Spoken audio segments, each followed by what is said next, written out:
19 h, bonsoir à toutes et à tous. C'est un plaisir de vous retrouver pour votre journal de ce lundi 29 avril.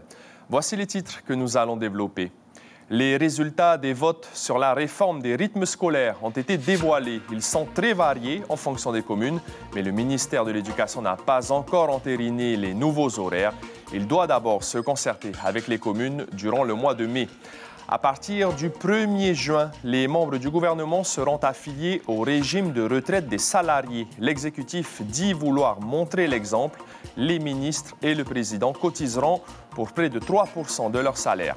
Faire appel à de faux patentés pour ne pas embaucher de salariés, c'est une technique dénoncée par les patrons du Fénois qui respectent les règles de la CPS. Les charges sociales font aussi partie de la vie d'une entreprise. On va en parler avec notre invité Steve Amblin, le président du MEDEF Polynésie. Avec lui, nous évoquerons aussi les perspectives économiques du pays, l'inflation ou encore le tourisme. Tourisme, car les chiffres de l'aérien sont très bons. Il y a eu 2,5 millions de passagers en 2023 dans les aéroports du Fénois. Des travaux vont aussi être réalisés prochainement à Fa'a, à l'aéroport international. Pour donner plus de détails, Cybèle Plichard sera avec nous en plateau pour un décryptage approfondi des chiffres clés d'ADT. Merci d'être avec nous. On débute cette édition par des faits graves de violence conjugale. Un homme de 32 ans a été mis en examen pour actes de torture et de barbarie, viol par conjoint, mais aussi menace de mort. Les faits se sont déroulés à Tautira jeudi dernier. Le mis en examen aurait violenté pendant plusieurs heures sa compagne qui s'est vue délivrer 30 jours d'ITT. Le mis en cause l'aurait également aspergé d'essence. L'homme a été placé en détention provisoire à l'issue de sa garde à vue. Les résultats de la consultation sur la réforme des rythmes scolaires ont été dévoilés par le ministre de l'Éducation ce matin. C'était à l'occasion d'une conférence de presse. La majorité des parents et des professeurs veulent du changement et Roni Teripaya dit vouloir suivre l'avis du plus grand nombre.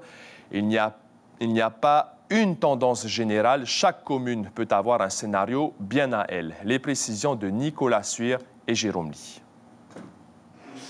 En matière de rythme scolaire, pour la rentrée 2024, le ministre déclare suivre l'avis du plus grand nombre, conformément à sa politique de coéducation. Et il annonce devoir encore consulter les municipalités, car chaque scénario sera adopté pour toute une commune. Aussi, les 6 scénarios existent dans au moins une d'entre elles pour l'instant. Et il dit avoir privilégié le choix des parents jusqu'à présent. Les parents en priorité, mais aussi des communes, puisqu'il s'agira après de voir exactement la réalité du terrain par rapport notamment à la question du transport, c'est important. Et après, il faudra discuter avec les parents, ils sont capables de comprendre. Son de cloches différents de la part du corps enseignant. Une présentation a été effectuée auprès de ce dernier il y a 15 jours et l'avis qui semble être privilégié n'est pas celui des parents. Le ministre s'est engagé à suivre les résultats pour moi des enseignants, puisque c'est nous qui sommes à la commande quand même dans les écoles. Nous savons qu'il y a des secteurs qui sont, on va dire, à défaut avec les parents et que lui allait prendre la décision. Les votes des parents d'élèves sont divergents de ceux des professeurs dans 10 communes. Les parents ne sont pas tous convaincus d'être les bonnes personnes à consulter, même s'ils étaient très nombreux à donner leur avis. Le plus important, c'est que vos horaires coïncident un petit peu avec les heures des enfants. Voilà, exactement. Les heures de travail et les heures aussi d'activité après le travail. Après l'école, pardon. Il faut que ça concorde, parce que sinon, on ne va pas s'en sortir. Donc moi, je ne suis pas bien placée pour savoir ce qu'il y a de mieux dans le rythme de mon enfant, même si je suis maman. Moi, je vais voter en fonction de mes disponibilités, de mon emploi du temps, des activités de mes enfants, donc ce n'est pas objectif. La réponse définitive du ministre de l'Éducation sera donnée à la fin du mois de mai, après consultation des maires. Les horaires de début et de fin des cours seront également révélés à cette occasion. Et plus de 200 établissements du primaire et des CJA sont concernés par cette réforme des rythmes scolaires. L'acte a été officialisé à l'occasion du dernier Conseil des ministres. À partir du 1er juin prochain, dans le cadre de la réforme de la protection sociale généralisée, les membres du gouvernement seront désormais affiliés au régime de retraite de base des travailleurs salariés. Ce sera la première fois que les ministres et le président cotiseront au régime de retraite géré par la CPS. Caroline Fari, Marcel Bonneau. Un serpent de mer, mais une première historique, initiée par le gouvernement Broderson. L'idée d'une cotisation des ministres au régime de retraite occupe depuis longtemps les esprits. L'exécutif choisit aujourd'hui de l'appliquer. La cotisation s'élèvera à environ 3% de leurs indemnités. On l'applique dans un cadre légal qui n'a pas été modifié. C'est-à-dire que l'arrêté en Conseil des ministres qui a été pris, il est allé jusqu'à tout ce qu'il pouvait modifier, c'est-à-dire nous faire cotiser de manière obligatoire. Ces 3%, ils vont représenter quoi environ ? Environ 20 000 francs par tête. Dans la rue, on se dit favorable à la mesure, mais lucide sur l'aspect symbolique du geste. Je trouve ça plutôt bien, c'est une marque de solidarité. Après, est-ce qu'on va avoir une cotisation et derrière une augmentation des salaires pour compenser la cotisation, comme ça a été fait en France à une époque ? On verra. Je trouve que c'est plutôt une bonne chose. Ça met en égalité tout le monde, peu importe la fonction. Voilà. À mon avis, c'est un fonds politique. C'est pour dire à la population que nous, on peut. Mais pour combler quoi ? Qu'est-ce que ça peut rapporter, leur cotisation ? Côté CPS, c'est la méfiance quant aux intentions. On s'en réfère au droit commun. Un SMICA, il doit cotiser pendant 25 ans pour avoir sa petite retraite de 85 000. Donc si on fait ça gratuitement, non. Maintenant, s'ils commencent à cotiser à partir comme le droit commun, il n'y a pas de souci. J'espère qu'ils ne vont pas demander la gratuité des années antérieures. Actuellement, représentants et ministres souscrivent à des régimes de retraite privés. Seuls les ministres acceptent aujourd'hui cette deuxième cotisation. Quid des futurs gouvernements ? Je les vois mal revenir sur une décision telle que celle-ci. Ce serait envoyer un très mauvais message. Ce serait, on s'en souvient un peu comme pour l'obligation vaccinale, de mauvais souvenirs pour la population, de leur dire on vote des lois mais elles s'appliquent à vous mais pas à nous. À partir du 1er juin, le régime de retraite comptera 11 adhérents supplémentaires, une goutte d'eau dans l'océan d'une protection sociale généralisée au bord du gouffre. C'est une problématique vécue comme de la concurrence déloyale par les chefs d'entreprise qui respectent les règles de la CPS. Le salariat déguisé ou le remplacement d'un salarié par un patenté est dénoncé par les patrons. La CPME, la Confédération des petites et moyennes entreprises, demande au pays des mesures urgentes pour enrayer ce phénomène qui a pris de l'ampleur au Fénois et qui contribue au déséquilibre du régime général des salariés. Mélodie Ouilamoa Fassonné, Jacques Damour. Le problème n'est pas nouveau, mais aujourd'hui, de plus en plus d'entreprises emploient des patentés pour se délester des charges sociales. Sur 50 000 salariés privés, selon la Confédération des petites et moyennes entreprises, environ 7 000 seraient des salariés dissimulés. Des cotisations qui ne rentrent pas dans les caisses du pays. Concurrence déloyale, la CPME tire la sonnette d'alarme. L'employeur ne paye pas de charges, ne paye pas de maladie, ne paye pas de retraite. Pas d'accident de travail, pas d'arrêt de travail, on ne dépend même plus du code du travail. Et donc ça crée des distorsions de concurrence entre les entreprises qui utilisent ce système-là, qui est complètement illégal, et ceux qui payent tout pour leurs salariés, c'est-à-dire les congés payés, la médecine du travail, j'en passe et des meilleurs, la formation. L'écart, il est de plus de 50% quand on fait le calcul. Aujourd'hui, c'est des milliards de manques à gagner pour la caisse de prévoyance sociale. Tahia Fournier emploie une quinzaine de salariés dans ses 2 restaurants. Elle fait aussi appel à des patentés lors d'événements ponctuels. Cette chef d'entreprise attend des mesures concrètes à tous les niveaux, mais elle pointe également du doigt des cotisations salariales très élevées. Aujourd'hui, un salarié qui est au SMIC a à peu près 146-150 000 francs, mais le patron, moi je retire 228-230 000 francs de ma caisse. Donc vous voyez, faites le calcul, il y a 100 000 francs qui partent à la CST, à la CPS. Après, il y a toutes les classes, maladies, etc. mais c'est énorme ce qu'on débourse, quoi. La CPME demande plus de contrôle sur le terrain et des sanctions dissuasives. Le Conseil économique, social, environnemental et culturel s'est saisi du problème. Il rendra son rapport le mois prochain avec des préconisations très attendues. Et avec nous en plateau pour parler économie, le président du MEDEF Polynésie, Steve Amblin, fraîchement élu à la fin du mois de mars. Bonsoir. Ok, bonsoir. Merci d'avoir accepté notre invitation. Employer des patentés pour se délester des charges sociales. Il y a des gérants de petites entreprises qui le font depuis plusieurs années. Ça représente près de 7000 emplois d'après la CPME. Vous pensez que le pays laisse faire ? Non, je pense qu'il faut plus de contrôle. Il faut que le système soit juste pour tout le monde. À partir du moment où les employés cotisent à la CPS, il faut que les patentés le fassent également. Donc plus de contrôle certainement, mais attention à ne pas développer plus de travail au noir. Ça peut être également la conséquence de ce système, et en tout cas de plus de contrôle. Il faut également regarder et se poser la question pourquoi aujourd'hui les entrepreneurs vont faire appel à plus de patentés. Alors il y a effectivement une histoire de coût, mais il ne faut pas oublier également que c'est plus facile de mettre un terme à un contrat de prestation de patenté qu'à un CDI. Donc c'est la raison pour laquelle nous demandons une révision du Code du travail pour faciliter le travail des entrepreneurs. Justement, pour quelles pistes ces modifications devraient intervenir pour le Code du travail pour éviter justement ce genre de pratique? En France, ils ont plafonné les indemnités de licenciement des CDI qui, au début de leur carrière, ne faisaient plus l'affaire. Donc ça, ce serait une piste. Alors, la deuxième version de la loi fiscale du gouvernement a été votée par l'Assemblée de Polynésie le 11 avril dernier. Vous avez déposé, le MEDEF, un recours avec le Tapura et Aherea Polynesia contre l'article 25, par contre, pour vous, qui acte la rétroactivité de ces dispositions. Est-ce que vous êtes unanime au sein des 20 organisations du MEDEF? Non, parce que les intérêts sont divergents, mais l'important, c'est de porter haut et fort la voix des entrepreneurs. Ce que nous voulons surtout pointer du doigt, c'est ce principe de rétroactivité qui consiste à dire nous changeons les règles lorsque la partie est terminée. Vous voyez? Donc ça, ce n'est pas possible. Généralement, lorsqu'on est entrepreneur, on doit connaître les tenants et les aboutissants, on doit connaître les taxes, on doit connaître toutes les charges auxquelles on va avoir affaire, qu'on va devoir payer. Donc tout ça, c'est important de le savoir au démarrage de l'entreprise ou au démarrage de l'année. Là, ce qui s'est passé, c'est qu'en fin d'année, on vient dire aux entrepreneurs que vous allez devoir payer une taxe rétroactive sur une année, un exercice qui est déjà écoulé. Donc ça, c'est pas normal.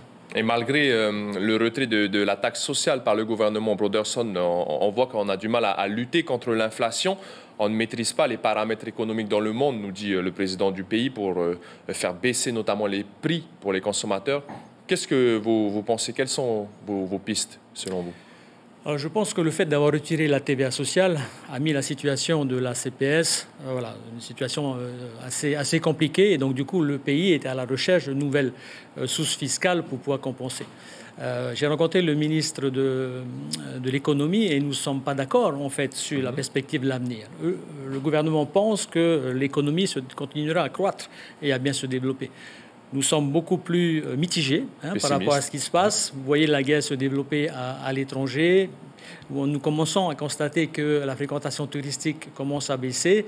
Donc, nous sommes beaucoup plus réservés. Et donc, l'année 2025 risque d'être une année compliquée. Donc, voilà, il faut faire attention. Nous allons parler de fréquentation touristique dans quelques minutes avec vous, Steve Amblin. Mais d'abord, on va parler de la fréquentation des 4 aéroports gérés par ADT qui a atteint des records. La société aéroport de Tahiti, rappelons-le, gère les aérodromes de Bora Bora, Raiatea, Rangiroa, mais surtout Faa, qui concentre 68% du trafic total en passagers en Polynésie française.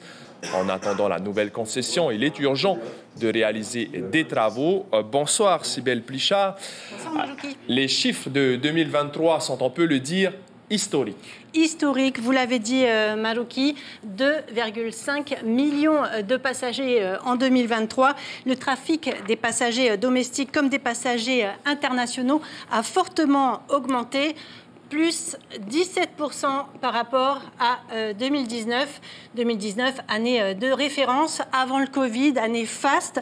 Un excellent chiffre quand on sait qu'en Europe, le trafic a baissé de 6% et en France, globalement, de 7%.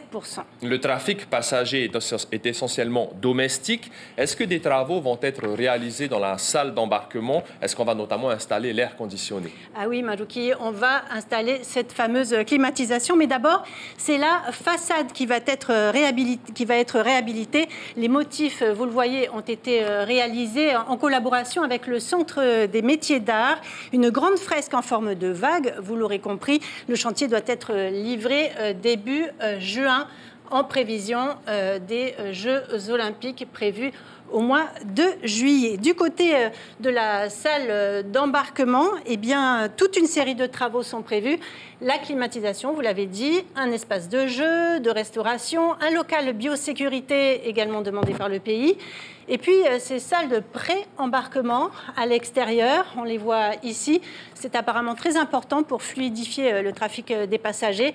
Et 4 portes d'embarquement au lieu de 3 actuellement. Pendant 11 mois, ce ne sera pas évident pour les passagers. Il faudra cohabiter avec le chantier. Les travaux débuteront fin 2024. Ils seront livrés en octobre 2025. Et d'autres travaux sont prévus, cette fois à l'extérieur.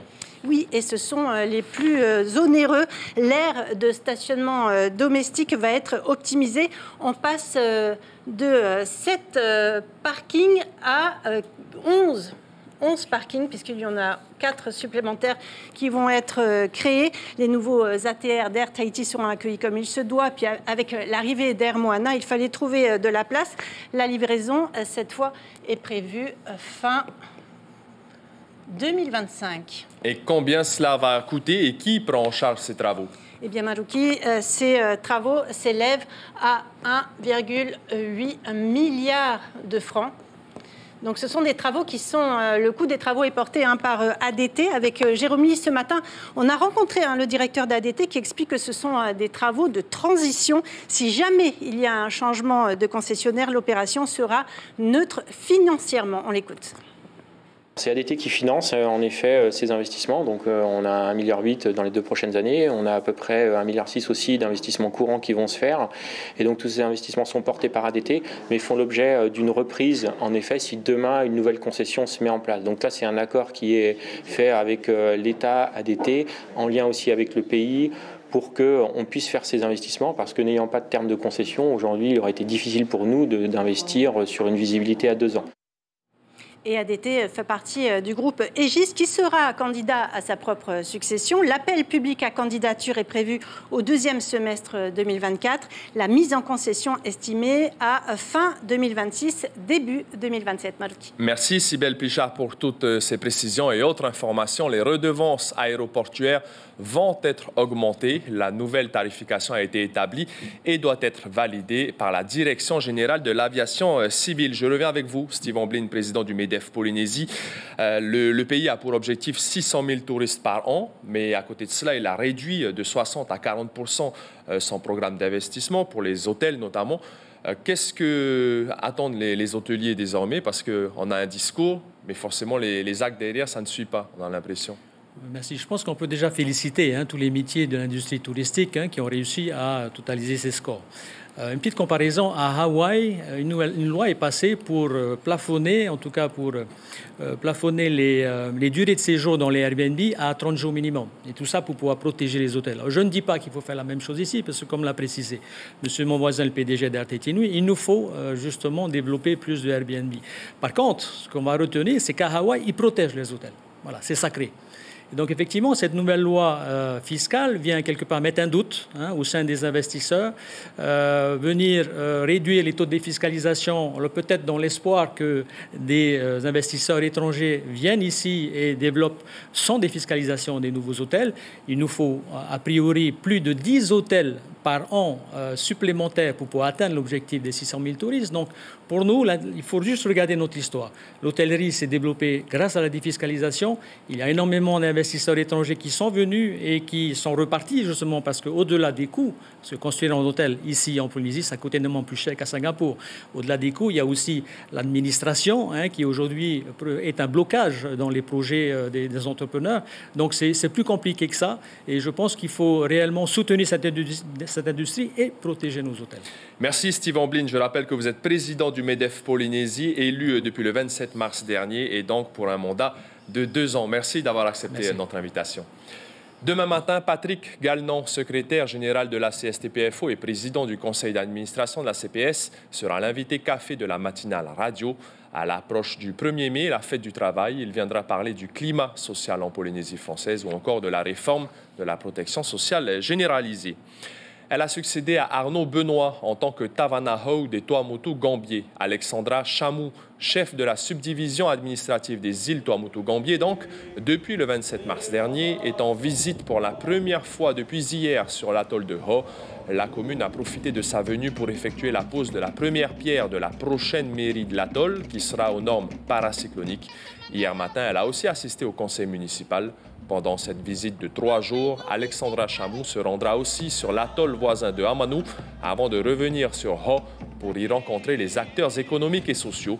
On écoute l'administratrice des Tuamotu-Gambier au micro de Mathieu Alou.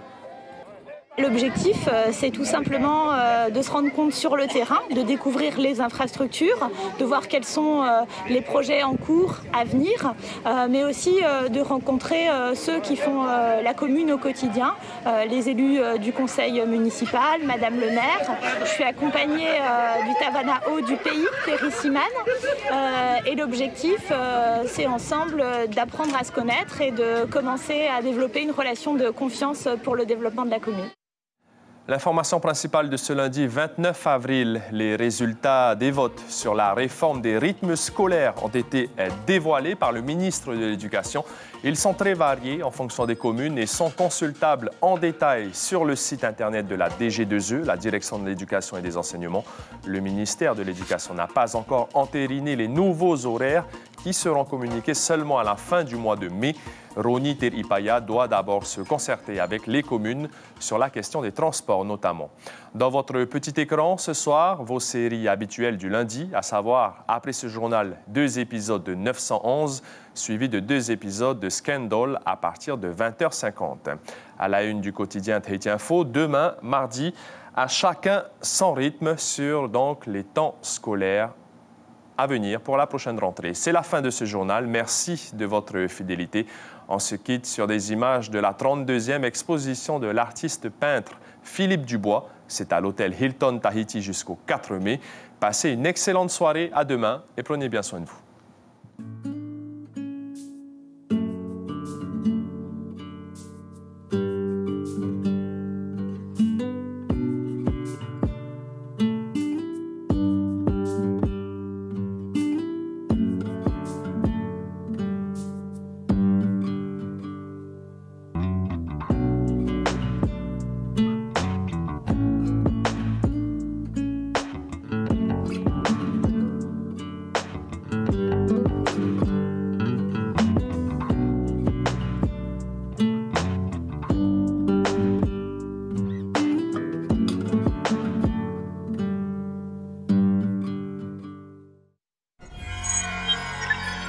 Retrouvez ce programme en replay sur notre site internet